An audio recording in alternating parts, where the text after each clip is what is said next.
उसकी जांच हो जाती है और हमारे लिए जांच की FIR हो जाती है, हमसे जांच की बात की जा रही है। ये कहाँ का न्याय है, ये कहाँ का सिस्टम है?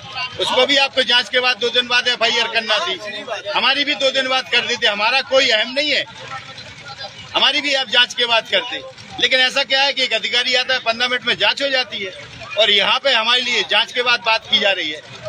ऐसे थाना प्रभारियों को ऐसे थानों में नहीं रहना चाहिए। मैं यही कहता हूँ, जब पत्रकारों के लिए अगर इतनी जद्दोजहद करना पड़ रही है FIR के लिए, विद प्रूफ देने के बाद, तो एक आम आदमी की हैसियत और स्थिति आप जान सकते हैं थानों में और प्रशासनिक जगहों पे क्या हालात होंगे अपने काम करवाने के। साहब यहाँ भी कोई दबाव लग रहा है क्या आपको? दबाव है जब तो थाना प्रभारी चैम्बर से बाहर नहीं निकल रहे हैं। आप जान सकते हैं, बड़े अंदाज और बड़े ऊंचे अपने वॉल्यूम खींच के पत्रकारों से बात कर रहे हैं, ये ऐसा नहीं वैसा नहीं। ये भिंड मुराना नहीं है साहब, ये सागर है। FIR का पहला मतलब होता है पहली सूचना, फर्स्ट इन्फॉर्मेशन ऑफ रिपोर्ट। उसके तो धज्जियां उड़ रखी हैं। भाई क्यों हम आवेदन दें? जांच तो तब होती है जब FIR होती है।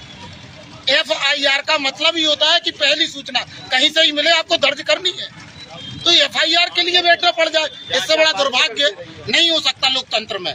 ये सबसे बड़ा दुर्भाग्य है किसी भी प्रकार से कोई सूचना, जबकि कल से अगर मीडिया में चल रही थी, सोशल मीडिया पर, तो स्वतः संज्ञान का मामला था। ये स्वतः संज्ञान लेकर के मामला दर्ज करना चाहिए था, लेकिन आप कह रहे हैं जांच कराएंगे। इसमें क्या जांच की बात है? ये सब सरासर तानाशाही है, दबाव में है प्रशासन। अच्छा, आप एक वरिष्ठ पत्रकार है और जनहित मामलों में सबसे आगे रहती है। इस तरह के पत्रकारों के साथ ये मारपीट की वारदातें हो रही, मोबाइल छीने जा रहे हैं, तो क्या मानते हैं आप इस तरह प्रशासन तंत्र का गुंडा राज? बहुत दुर्भाग्यपूर्ण है। ये चौथे स्तंभ पर सरासर हमला है और बंदिश लगाने का प्रयास है। राजस्व खनिज विभाग से बहुत बड़ा राजस्व जनरेट होता है राज्य सरकार का। यदि वहाँ पर कोई भ्रष्टाचार होता है तो उसको उजागर करना पत्रकार का काम है और सरकार के संज्ञान में लाना पत्रकार का काम है। जब भी यदि कोई सवाल उठता है, कहीं अगर राजस्व की चोरी हो रही है, कोई गैर कानूनी तरीके से खनन हो रहा है, तो उसके बारे में यदि अधिकारी को नहीं पता है तो पत्रकार बताता है, उससे सवाल पूछता है कि आप अपने कर्तव्य के प्रति कैसे लापरवाही होते। लेकिन इसका ये मतलब नहीं है कि वो अधिकारी पत्रकार को मारने लगे, गालियां देने लगे। और उस घटना के बाद एक और पुलिस प्रशासन का ये रवैया जो सामने आ रहा है कि उन अधिकारी की रिपोर्ट तो मुकुल शुक्ला के खिलाफ उन्होंने दर्ज कर ली, लेकिन जब मुकुल शुक्ला के साथ वीडियो उसका साक्ष्य है कि उन्होंने भी गाली बकी है और मारने पर उतारू हो गए, तो आज सब सारे पत्रकार, मुकुल शुक्ला चलो अकेले थे तो उनकी नहीं चले, लेकिन पूरे जिले के सारे पत्रकार आज इकट्ठे हैं, तब भी पुलिस प्रशासन कोई संज्ञान नहीं ले रहा है, उनकी जो प्राथमिकी है वो दर्ज नहीं कर रहा है। तो इससे समझा जा सकता है कि स्थितियाँ कितनी अनबैलेंस हो रही है।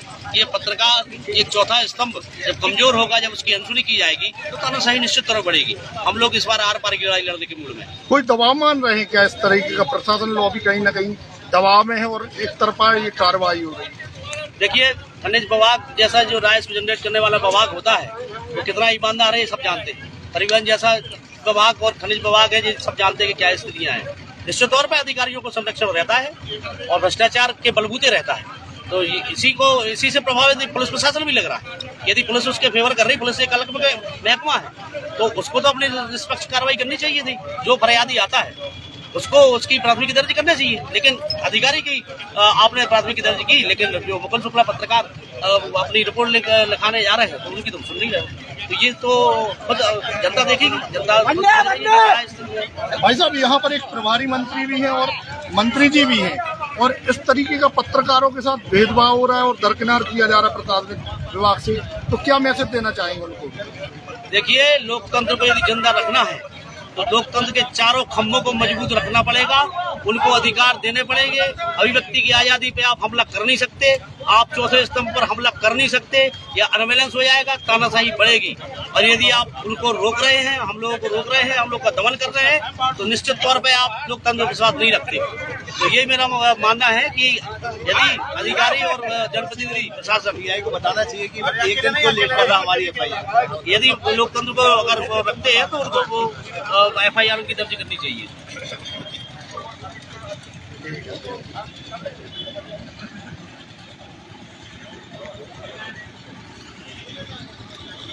पत्रकार एकता जिंदाबाद।